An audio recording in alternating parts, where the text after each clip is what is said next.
자, 이제 이렇게 슈퍼컴퓨터는 어떻게 만들어지느냐 하면은 이렇게요. 뭐 코어가 몇 개고 뭐 이런 말 있었죠. 2코어. 뭐 이렇게 써놨어요. 이렇게 파이프라이닝 프로세스는 하나의 CPU로 돼 있는데 그 내에 파이프를 여러 개 병행해가지고 파이프 구조를 해가지고 데이터를 분석을 하면은 그러면 명령을 순서적으로 한다고 가정을 하면 명령을 CPU가 여러 개 동시에 하는 거죠. 그러니까 꼭 있잖아요. 뭔가 생산 작업을 하는데 우리는 그 뭐라 그래 컨베이어 벨트처럼 라인이 있어요. 생산 라인이 있는데 예를 들어서 핸드폰을 만들 때 생산 라인을 4개를 놓는다 그러면 그 4대가 동시에 만들어지는 거예요. 자동차를 만들 때 라인이 2개다 그러면 2개가 동시에 만들어져요. 이런 구조로 하는 걸 우리는 파이프라이닝 프로세스라고 이야기해요. 근데 이거보다는 그냥 CPU, 독립적인 CPU를 여러 개를 써가지고 하나가 이렇게 합쳐지는 이런 거를 패러럴 프로세싱, 패러럴 컴퓨터라고 그러는데 매시벌리 패러럴 컴퓨터라고 그래가지고 메시 타입으로 거물 모양으로 이렇게 여러 개의 어떤 작업이 동시에 이루어질 수가 있어요. 아무튼 이제 나중에 어떻게 만드느냐는 것은 설명을 하면 될 거 아니에요.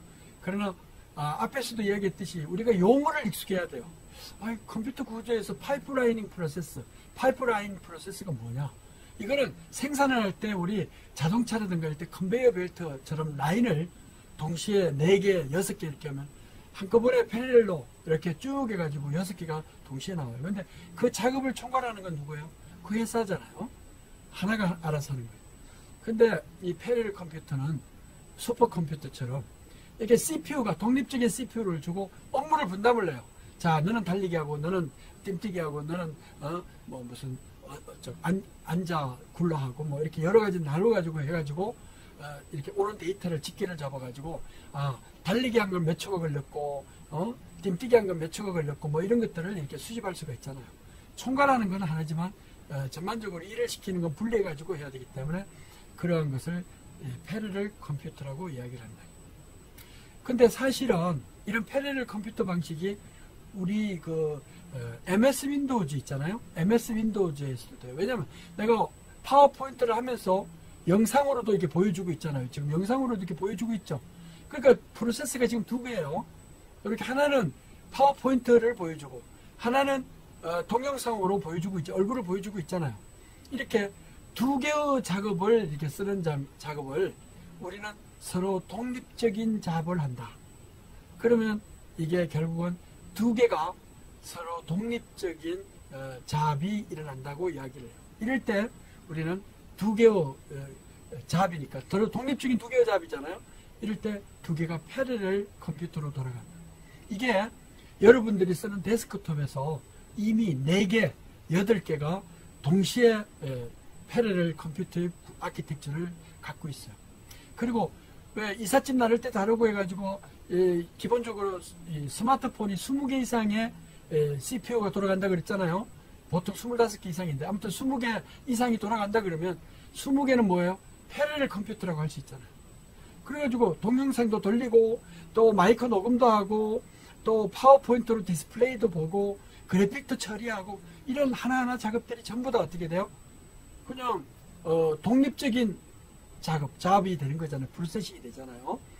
이런 것들이 우리는 이 멀티 프로세싱이라고 그래가지고 하려면 멀티 프로세싱은 프로세서가 여러 개로 돌아간다는 것이니까 이런 것들이 바로 슈퍼컴퓨터의 구조를 이룬다고 볼 수가 있어요. 그래서 우리 지금 기본적인 컴퓨터에서도 슈퍼컴퓨터로 돌아가고 있다 이렇게 볼 수가 있네요. 스마트폰도 20개 이상의 컴퓨터로 돌아가는 슈퍼컴퓨터의 일종이다. 지금은 100개는 넘어야 되죠. 이렇게 할 수 있는데 사실은 10개 이상만 돼도 슈퍼컴퓨터입니다. 그래도 돼요. 여러분들은 스마트폰을 슈퍼컴퓨터를 갖고 돌아다닌다. 이렇게. 왜? 컴퓨터 구조상이 그래요.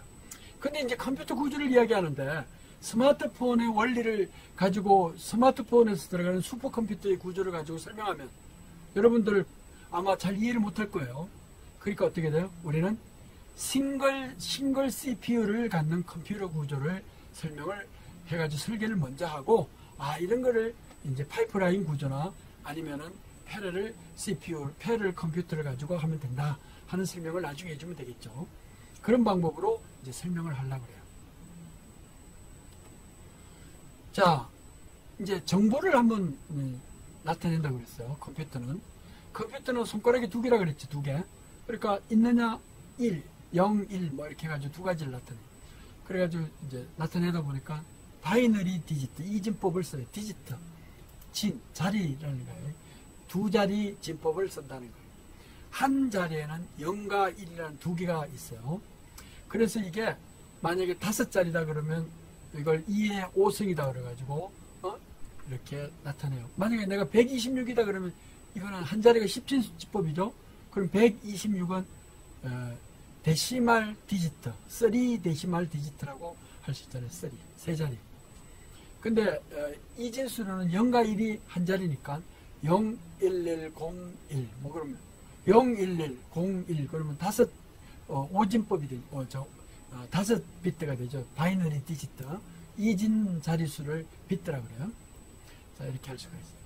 근데 이거를 한 묶음을 8비트로 쓰면은 8개, 이진 자리 8자리를 쓰면 8비트라고 그러고, 이걸 한 묶음을 16묶음을 한 걸로 쓰면은 16비트라고 그래요. 32개를 한 묶음으로 쓰면 32비트. 63개라면 64비트라고 할 수가 있잖아요. 그리고 요즘 CPU는 애드레스 버스를 몇 묶음 몇 비트로 쓰느냐. 보니까 한 40비트 이상을 써야 됩니다. 그래서 데이터 버스는 몇 비트를 쓰느냐. 64비트 이상을 한 묶음으로 써야 된다.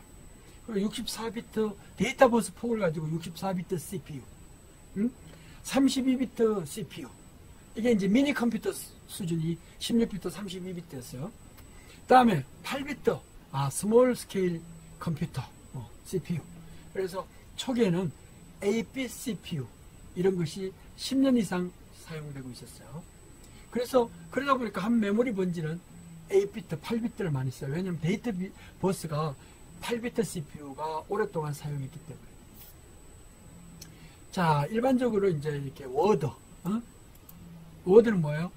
원래는 8비트가 오래 쓰다 보니까 바이트 단위로 썼거든요. 이걸 1바이트라고 그러는데, 워드는 적어도 2바이트 이상을 우리는 워드라고 그래요. 그래가지고 뭐 어떤 경우는 한 워드를 뭐 2바이트라고 그러기도 하고 4바이트라고 그러기도. 바이트는 뭐라고 그랬죠?